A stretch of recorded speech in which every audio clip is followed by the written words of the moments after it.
Welcome to NCBA's Cattleman's Call podcast with host Lane Nordland. Hello, everyone, and welcome back to more conversations here on the Cattleman's Call podcast. Lane Nordland, happy to be with you as always.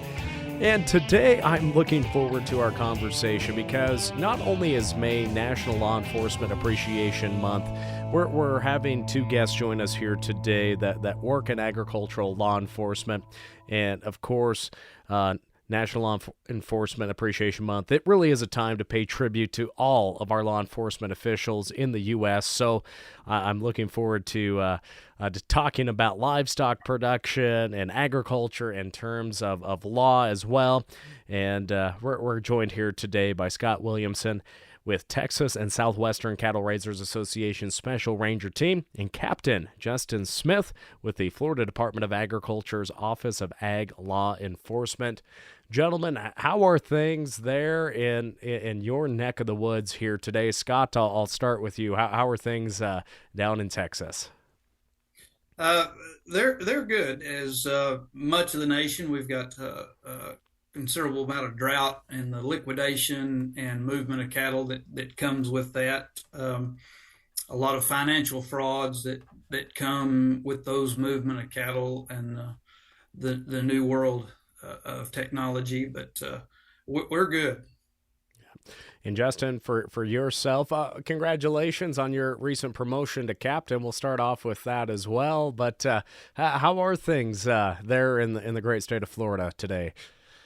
No, I appreciate that, Lane, but we're on the other end of the spectrum. We've had a massive amount of rain over the last couple of days in the week, and we're kind of partially drowning from that aspect of it. But we're getting into that time of year, like we were saying, a lot of movement of animals. We're the equine capital of the world, so we're starting to see the transport, back and forth. So we're kind of dealing with a lot of the similar issues, from the law enforcement component.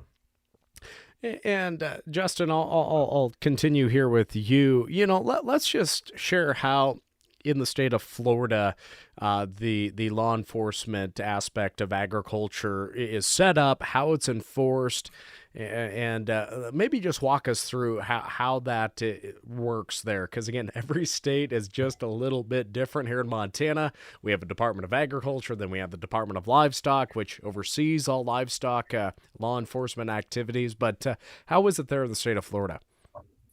And we are unique when it comes to structure. We have 23 agricultural interdiction stations that border the Suwannee and the St. Mary's River, basically in the North Florida portion.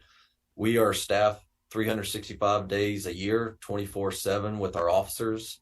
All these agricultural requirements, these vehicles that transport are required to pull through there for inspection. So we're always every day inspecting, looking for things coming and going, import, export, and that's a unique structure that a lot of states don't have. And then on my side of the shop, we have the investigative section, which is statewide. All 67 counties, we pick up investigations in support of our regulatory section, which is close to 20 divisions. We're just one division of 20 for the Florida Department of Agriculture, and we enforce the law in support of those divisions. And animal industry, has the main responsibility of inspecting and preventing the disease and all that. But we fall more into the shipment aspect of the transport. And Scott, for yourself with Texas and Southwestern Cattle Raisers Association, that's a little different when in that structure. Can you shed light on that? Because sometimes I scratch my head at that because I get so used to how it is in Montana and Wyoming and our surrounding states that I work with.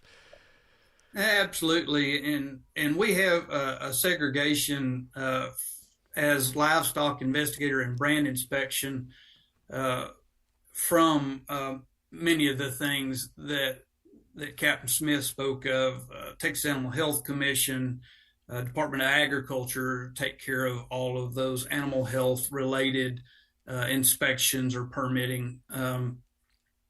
We have 30 special rangers that are commissioned by the Texas Department of Public Safety, yet aren't employed by DPS. As well, I have special rangers in Oklahoma that are commissioned by the Oklahoma State Bureau of Investigations, and then 8 of us that work the border area actually carry both commissions. So anywhere from Kansas to Mexico, we have authority to do criminal investigations, arrest, and search.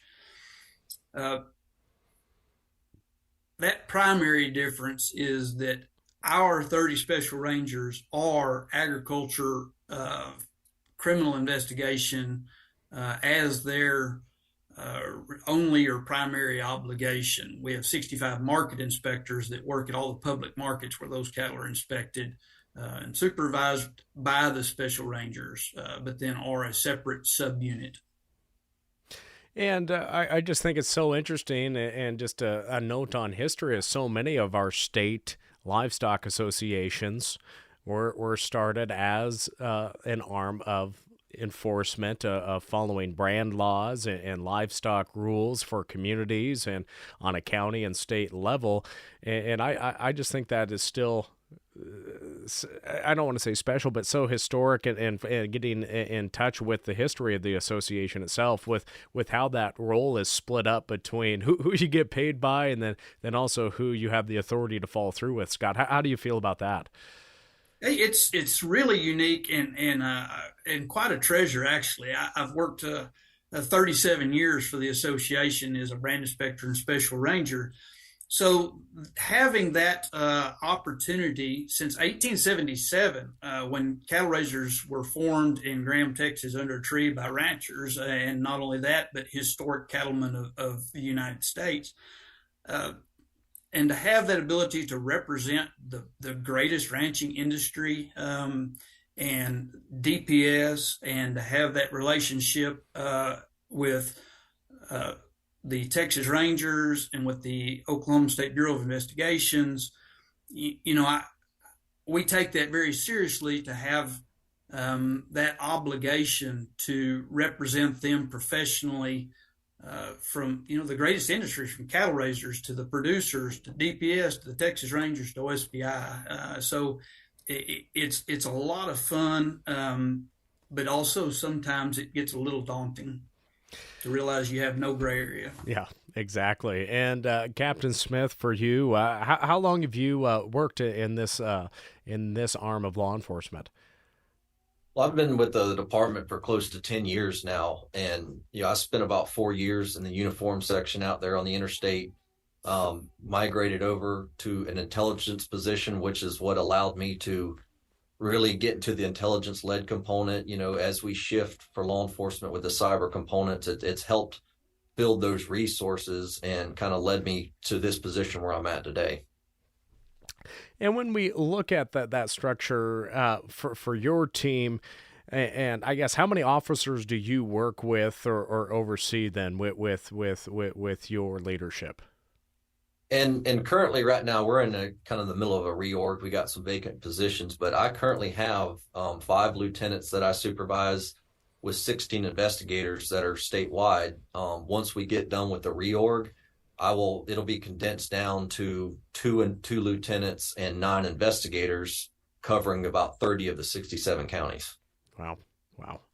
And that's one thing too, Captain Smith, is a lot of people don't think, and again, this is the Cattleman's Call podcast, but I know both of you oversee multiple species of livestock as well, but Florida has a lot of cattle, and people overlook that a lot of the time too. But I've been down on ranches down in Florida, and it's big country, but there's a lot of cattle in the state of Florida. Oh, absolutely. I mean, you driving up and down the interstate and you still see that traditional farmland. And if it's not being, tilled up for some type of crop, it's got cattle on it. Very, very true. Or feral hogs. I love shooting hogs down in Florida. I've had a lot of fun doing that down there. But Scott, jumping back to you and your role as a special ranger, when we look at investigating crimes involving cattle or sheep or whatever it might be, I guess, would you say cattle is one of the number one species that you spend a lot of time on, or is it kind of even? What does that look like on a daily, weekly, monthly, or does it change throughout the year?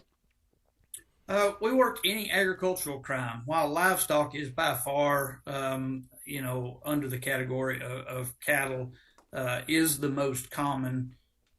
We work a lot of horses, sheep, pigs, goats, a lot of equipment, and more white collar crime dealing with some form of livestock or agriculture, grains, commodities that were false identity or fraud or some kind of a banking scheme.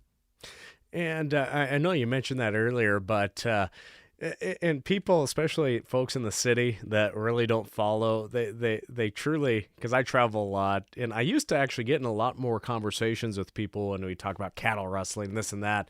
Now I get asked, "Oh, you're from Montana. Do you watch Yellowstone?" And I just kind of roll my eyes. But when we look at that, how has modern day cattle rustling changed? I know you mentioned crime on the banking end of things too. Circle the banker around the hill twice. Count the same cows twice. We've all heard that saying. But in your decades of experience in law enforcement, how has that changed over those 3 decades?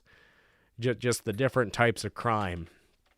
You know, obviously technology has adapted how we market, and then the ability of transportation has upgraded to the point so that we're even just during the span of my investigative career, where the most common was cutting a lock and taking him to its cell barn within 50 miles. It may be cattle purchased on some kind of a scheme out of one case where cattle came from Starkville, Mississippi, came into Texas, unloaded, changed identities, went to Kansas, sold under a different identity. Checks were cut a different way and sent back to Texas. So the complexity, as well as the more commonness of non-resident producers, as we've had people move in from Dallas, Fort Worth, buy land, or more of an urban area, come out and buy a place, put a few cows on it. Those type of crimes have increased. They make an easy target. People realize they're not there. But also with that has come a more common occurrence of organized crime, cartel, Aryan Brotherhood coming in and getting involved in those because of the remoteness of that area, the ability of laundering money, an act of God. How many calves did you have? How much wheat did you cut? How much hay did you make? Did you give medicine or not? Draxon is $15 or $20 a head sometimes. So if you had 1,000 head, you can put on paper that you did that, and there's $20,000 moved, whether you did or didn't. So a plethora of things that lend themselves to the eye of a more organized unit. And also, you just have so many bordering states that within the region that you're overseeing as well.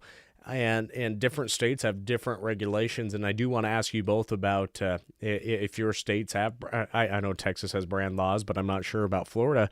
But what are the tools that are utilized to track cattle that are branded, unbranded? What's the traceability system? And how has that improved over the years as well, Scott?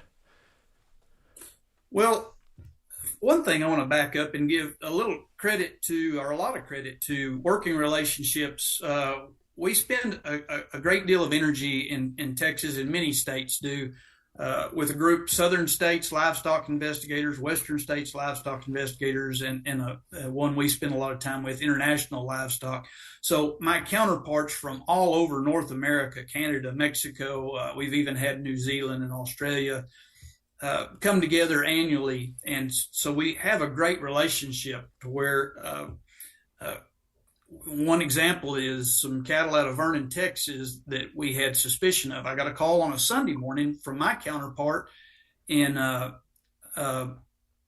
Idaho, and the state police had called him and saw the cattle traveling through and felt like there was a potential issue. They contacted me. We found out where they were headed. So he released the cattle. I called ahead to Oregon where the cattle were going to my counterpart, and he had somebody there that actually took photographs of all of those cattle, the trucker and the truck, when they unloaded, and then sent that back to me. And this all happened within 36 hours, and we didn't even realize that was setting up. So the communication is the number one thing that we have put a lot of energy into. As well, Texas has a brand program where every head of cattle that goes through a public market is inspected. We are in the process right now of transitioning to a brand new electronic system where an iPad is utilized. Those brands are put into that iPad. It is synchronized that day, so within 24 hours, every special ranger has the ability to just go back and search brand or sales records at public markets in Texas. And Captain Smith, what does that look like in Florida as well in terms of tracing that? Are there brand laws in Florida, and what are the tools that you and your fellow officers utilize in tracking that, especially on the cattle end of things? Yeah, and that's the thing. We do have laws, and animal industries, a lot of times they're associated with going and conducting live inspections at these markets or sales, auctions, you name it. We've got the fairs that go around. They're a part of processing that paperwork. Everybody has to submit the items to them. They review them. They inspect the animals, and it's all documented. And we have a system that we can research. And that's the big part on our end is like the transportation requirements. There's required documents they have to have pulling into the station. If they bypass, we pull them over. We verify the paperwork. We match the cattle. We get the driver's information. And it's all documented. That way, if something does come up at a later date, it can be referenced. Because like Scott was saying, we got a lot of that, and the communication from state to state is really key because it expands beyond all our borders. And that's what we see a lot of people too, is they're not going to keep it around the state anymore when they can have this resource, this contact out of state and get it out of there, hoping it's out of sight, out of mind, utilizing our non-communication against us. And that's what I've learned about the intelligence role, is that communication and collaboration is key. If we don't have that in law enforcement these days, we have nothing. And there was an era there where you kept it close to the chest, and we're migrating away from that. And that's why you're starting to see all these big rings, all these organized retailers and fraud and all that part of it start to come to an end because we are communicating. Mm-hmm. And again, both of you are in different parts of the United States, dealing with different environments, different classes of cattle even. But Scott, you're also on an international border as well. What are some of the protocols and challenges that you face, say, if a U.S. producer's cattle get south or vice versa, or the most Mexican type cattle we see coming to Montana are the roping steers that all have a M branded on them, and we love to rope up here. But I guess what's that like in terms of an international relationship as well? I know we have to contact the Border Patrol if our cattle get north of the border there into no man's land, but we only have five-strand barbed wire fence there between no man's land and the Canadian line. What's that like there in Texas? Most of that is actually managed by USDA and then the Texas tick riders who patrol and work that area. They take first line response if cattle are come in that are suspected to be out of Mexico. They're quarantined along with the rest of the estray process to identify who that owner should be. If cattle get from the U.S. back the other direction, then you're probably not in very good fate. But most of those producers along the river give enough of a break and are very cognizant of that and take care of their business. So that's not as big an issue. But we individually, we don't work with the ports. That's state Texas Animal Health and the federal USDA. Mm-hmm. And Captain Smith, for you being on the East Coast and down there in Florida, again, there's a lot of different agricultural challenges as well along the way. I guess when you're screening and doing inspections, whether that's for livestock or for food staples or whatever that might be, what is that process like with you and your fellow officers, and just the communication and the protocol that goes into place when looking at these different commodities and livestock products? No, and you're right, Lane. I mean, everything grows in Florida, right? I mean, it's every direction you can imagine. It creates a challenge in itself. We have so many fruits, vegetables, animals that are imported and exported. That creates a big challenge for the regulation aspect, and that's why we're mainly structured with those stations. And a lot of times we'll have animal industries, plant industry, the experts in their field out there at the stations with us to identify some of these pests and potential diseases. Because like I said, at the end of the day, we enforce the law. A lot of us have an agricultural background, so we have general knowledge that help us enforce the regulatory component in the Florida statutes. But having that structure, and the biggest tool that we have for our agency is Florida Statute 57015. That allows us to do exactly what we need to do. And the basic way to put it is that gives us administrative search authority. We don't have to have traditional probable cause like other law enforcement. That authority allows us to go into the places of business and farms within reasonable hours, conduct inspections, and it also helps us narrow down the transportation. You can all these types of vehicles were required to pull through our stations for inspection, and we're allowed to get the paperwork and conduct that inspection within that statute. And that allows us to kind of do our job and be thorough. You check the paperwork, you check what's being transported, and oftentimes that leads to stuff beyond regulatory, which could be human trafficking, human smuggling, drugs. I mean, the list goes on and on about the stuff that we find. What are some of the food products that may be, smuggled in? And tell me if I'm stepping over a line or anything. But are there any foods that get smuggled in from cruise ships or anything like that? Is that some of the products that you're looking for too on food item ends?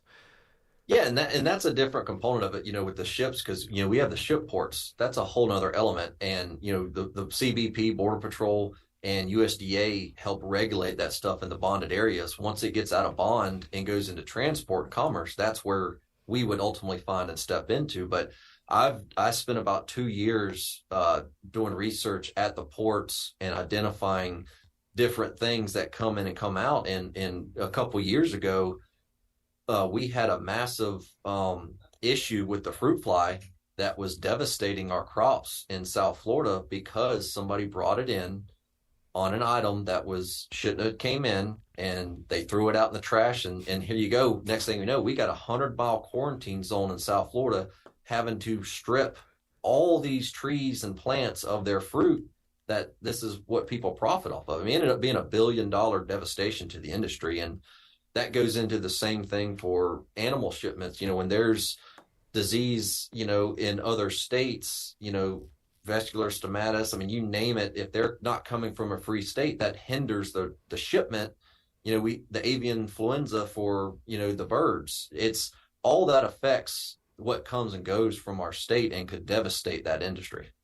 How about exotic species? Obviously, I'm thinking of snakes or reptiles. What does that look like as well? And just finding species that are illegal or whatnot too. Again, I'm so unfamiliar with that, but I've talked a lot with my friends in law enforcement in Nevada, and just the things that people try to bring into Las Vegas and tigers into hotel rooms and whatnot. But what is that like with reptiles and snakes down in Florida?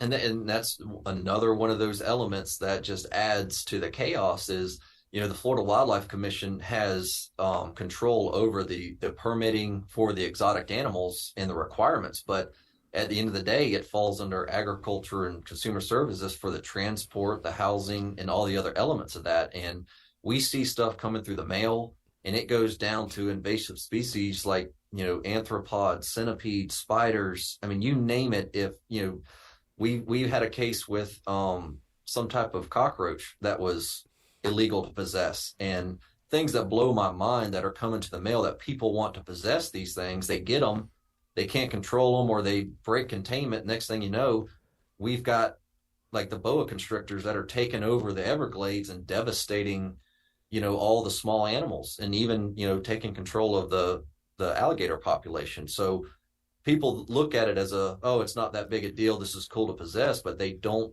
take into account the devastation on the ecosystem, on the people that make a living from agriculture, whether it be crops or animals. And that's why we exist, to do what we do, is to try to control that. We're not trying to micromanage your day to day, but we're trying to prevent other people that are trying to make a living being devastated by something like that. Now, Captain Smith, we briefly touched upon it with Scott there, just talking about cybercrime. What does a task force look like in terms of, is there a cybercrime unit within your division, and how is that impacted to just your role and how you carry out your duties?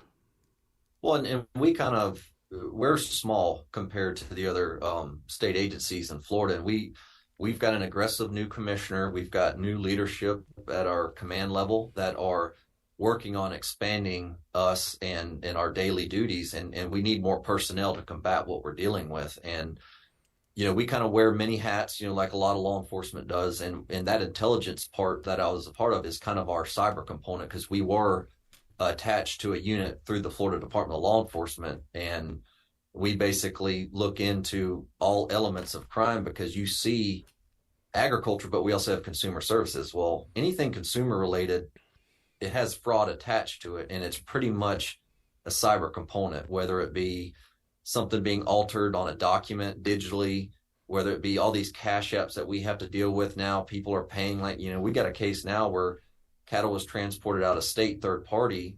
They get there, the wire was basically changed in the routing. So the funding never came through, and we're almost at $1 million worth of cattle, and it's out of state. So now we're having to take the federal route because it crossed state lines, and that's kind of what we're seeing. And I know Scott touched on that earlier. We're seeing that with, a scheme we have right now is with health papers on the sale of dogs. You've got these French bulldogs that are thousands of dollars. You'll have a scheme. Somebody goes on there, purchases the animal. They make it look great. Oh, we got all these documents. Next, you make payment, no animal shows up. And that's the kind of direction it's going, is with all these schemes, is people are so willing to just pay for it on an app or believe everything they see on social media. You click on that link and you buy it. Next thing you know, you go back to look at it and it's gone. And that's kind of the direction it's going. And Scott, again, equine is big in your neck of the woods too, and the price of horses it makes a guy sick when you're trying to find a good ranch horse or a roping horse or whatnot.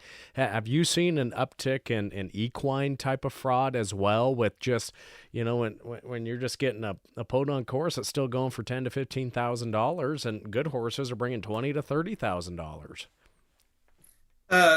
Absolutely, and it falls back. I agree completely with Justin. The cybercrime is where that's more prevalent, but we're even having some circumstances. They are getting smart enough to push an envelope to put it on the civil realm, on the horse trades. So, for instance, in Texas, we had a situation where a person had a horse for sale, performance horse, had it priced.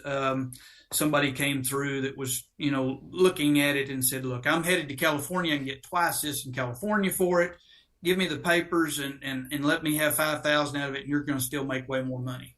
So they took the horse, and it obviously never came home, and neither did the funds. But the court said that, no, you gave permission for them to have possession. You gave them actually a percentage ownership in them. And so therefore you can sue them over it. And we are finding more and more of those circumstances. But then the online portion of that is what your definition is of what a good horse or finished or whatever that might be. we've got several scenarios online, from representing something that's not theirs to representing something completely wrong. And when it delivers, people not understanding that that's their moment to say no. They've got that right at that point. So a lot of those transactions, and what we find too is when we find one of those, it's going to tie back into sometimes dozens of those that we're working together with multiple states. Yeah, Captain Smith, what is your take on that, or maybe some examples? No, I mean, similar things that we're dealing with. We see it all the time with the transactions. We had another one, similar deal where they took it to a sale. People rode the horse, took it home, everything was fine. Next thing you know, there's some type of medical issue with it, and they're trying to take it back or do this. And this person said it was a good horse, and their vet, so now it becomes civil, and they're trying to push it back off on the auction when, it's stated clearly in there that is as is. You rode the horse, you've seen it. What do you do in that scenario? It kicks to us, and we start investigating it and start asking questions. Actually, a lawyer's involved, and we don't have a leg to stand on from the law enforcement perspective. And that horse just gets more and more expensive when you get lawyers involved too. But, this kind of just leads into our next question is, where do you see livestock and animal crime going in the future, especially for the cattle industry? We've talked about just being able to doctor a PDF or make a registration for a dog or anything like that go forward. What are your predictions? What are your thoughts, or maybe some crimes that are just starting to surface utilizing technology, or just good old-fashioned go around the cows up and put them in a trailer and leave in the middle of the night? I'll start with that. Ag crime's here to stay. It's always been. We have more and more non-resident producers. They make potential targets. We have, as Justin's talking about, the reduction that he's got in his force with the restructuring. Economy and a multitude of other pressures is finding that across the United States, particularly in these rural areas, which then turn are the areas that are most dominated by agriculture. And so there are also few other things that you can take and sell on a public market immediately. For instance, you steal a yearling and take it to the sale barn, and you're able to get full payment for that face value that day, versus stealing a TV and taking it to a pawn shop and getting 2 or 3 or 5 cents on the 100. So I don't think that we're going to see any reduction of that soon. Captain Smith, what are your thoughts? Well, and that's what I was going to say. We're not going to see it anytime soon. And I think what we're going to see in these big agricultural states is, as we lose the agricultural land, you're going to see a shift to other states that may not have the restrictions that we have, the processes that we have to keep up with marks and brands, the animals and the movements. You're going to see those states be exploited by these types of crimes, and you'll see this stuff popping up. It's just going to be driven from one state to another. And that's a lot of the direction that it's really headed as things move and as we evolve. And that's kind of where I see it going. And, just to kind of wrap things up here this afternoon, if you're comfortable sharing any stories, if you have any funny ones or unique ones, or just anything out there in just your years of law enforcement, let's maybe on the cattle end of things, since we are the Cattlemen's Call podcast, just any unique stories or something that sticks out in your mind that just makes you shake your head, or just some criminal trying to be stupid. I'll start with that, and there's so many of them after a career. It's kind of hard to narrow down, but a couple come to mind. As simple as I was working on a saddle theft, recovered a saddle, Oliver saddle, which is well known in Amarillo, Texas. Called the old gentleman. There was some identifiers on it. Asked him if he had an Oliver saddle. He said, "I do. It's right out here in my saddle room. Would you go look at it?" "Yes, sir. It's right here."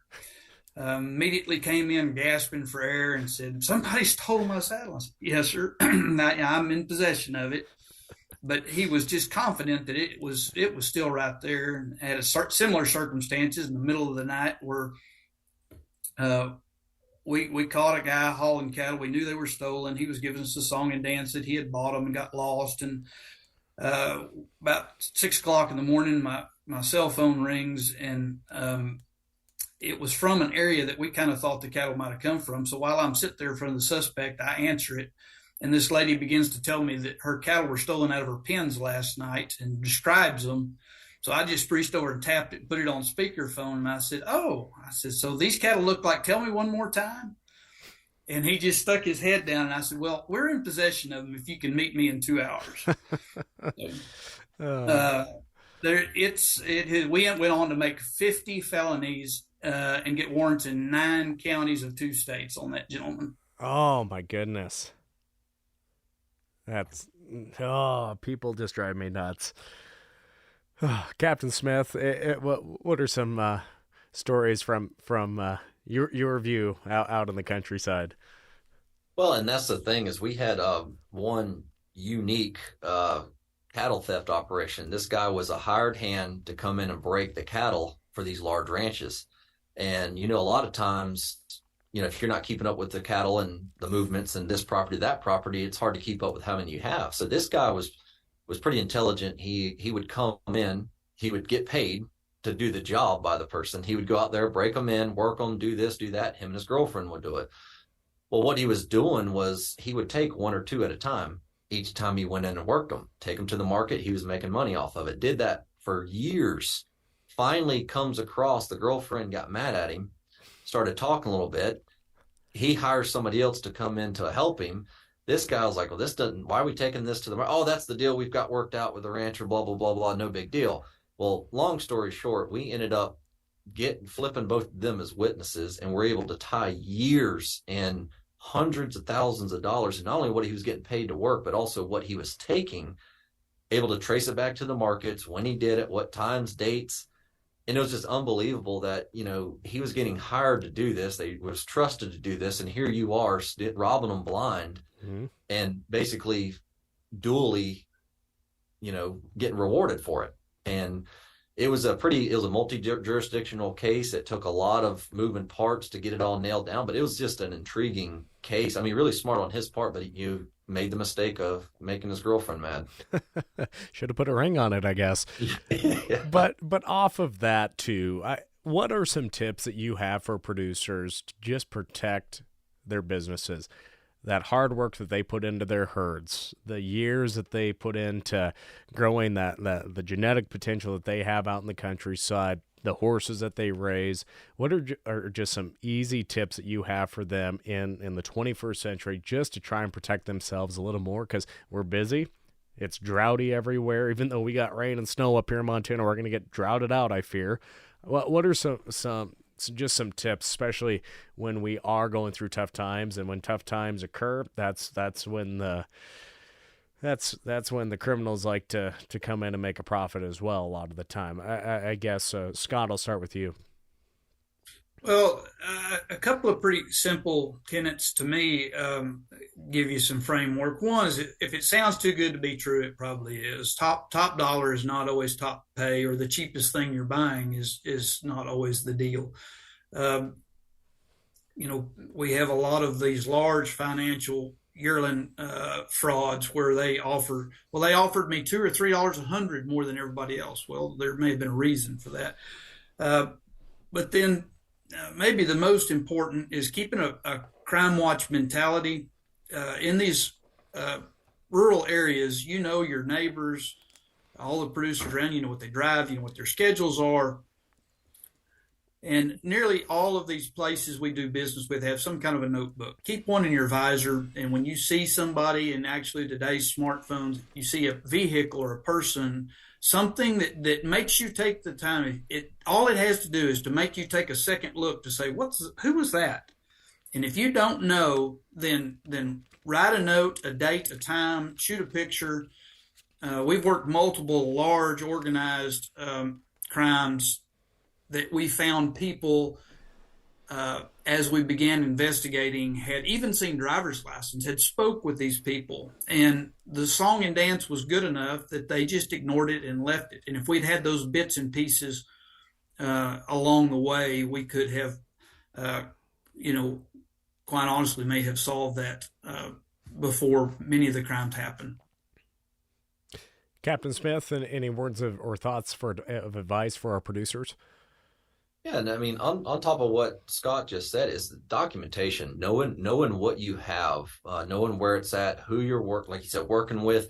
A lot of these third party people come in for transportation or helping. You can't be everywhere yourself. Do your research on the people or the companies, and when it comes time, provide this information to law enforcement and be cooperative, because a lot of times we don't have witnesses, or we don't have anything to go off of, and we're expected to just be able to figure these types of things out. So having some of those things documented and keeping track of it, and just keeping a watch over it. I know it's hard to get out there every day, but just kind of get out there as often as you can, or have people that you trust out there as you can. That's really all we can do, is research, document, and when it comes time, provide that information as thoroughly as quickly as possible. And we'll get the information out there. Like I said, we got a very large community.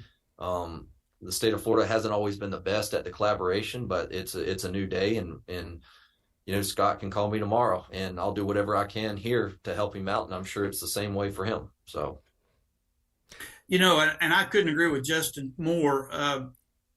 And that brings a really valid point. And I'm pretty sure all states are going to be the same. Is branding those cattle, or getting that serial number or that VIN number, and even better, taking a picture of that piece and having an inventory of that, just like you would a chattel inspection for your bank.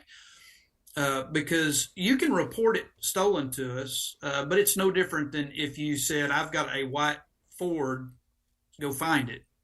We have to enter in our TCIC or NCIC, our theft protocols or databases. We have to have an individual identifier before we're allowed to put that in there. So exactly that information that Justin's talking about is critical. Well, as we recognize National Law Enforcement Appreciation here during the month of May, what are some words of encouragement you have for men and women out there that are maybe looking at a career in law enforcement, and if they grew up in a rural community on a farm or ranch, or if they are enthusiastic about it, why should they maybe consider a career in livestock in agriculture law enforcement? Captain Smith, I'll start with you. No, I would say, follow the dream of it. I grew up in an agricultural community. I live in Gilchrist County, Florida. It is nothing but rural and agriculture.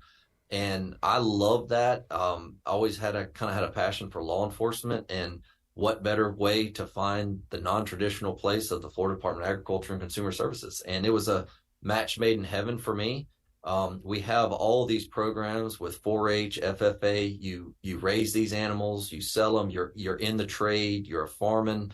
This is a way to give back to that community, to be able to enforce and protect the laws it's the next generation and the next wave of personnel to come into these positions to help protect that. Because as like we talked about, as we evolve as a nation and as different individual states, we're going to need that passion and the people to come in and maintain and enforce these types of laws. That way we can pass it on to our kids and their kids. That way it's always there. Scott, your thoughts? Absolutely. There is no greater joy. I'm a producer, and so I have a great passion for protecting our way of life. The great thing that agriculture and law enforcement share is they're both integrity-based industry.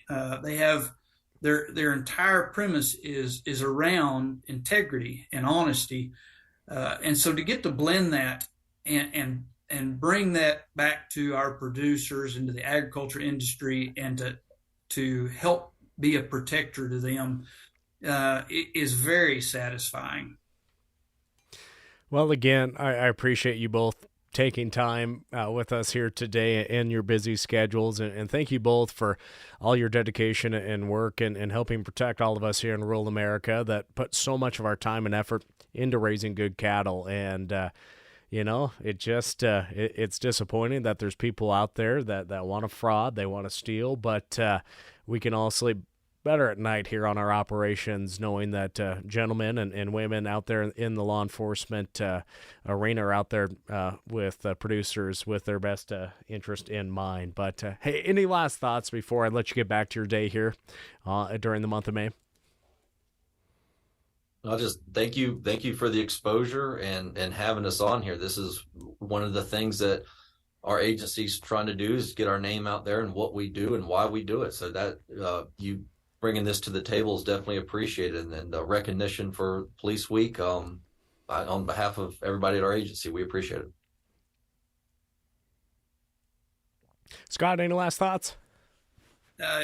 Same as well. We appreciate what you do and the awareness you're bringing to the industry, and actually I appreciate the introduction to Justin, and make sure that y'all forward contact information for us, because I can see a lot of contact down the road. Oh yeah.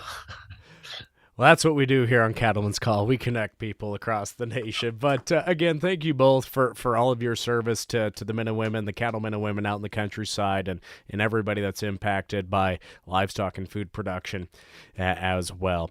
Again, thank all of your law enforcement officials here during the month of May for National Law Enforcement Appreciation Month. And stay safe and have positive thoughts out there in the countryside, friends. Until next time, I'm Lane Nordlund. Have a great day.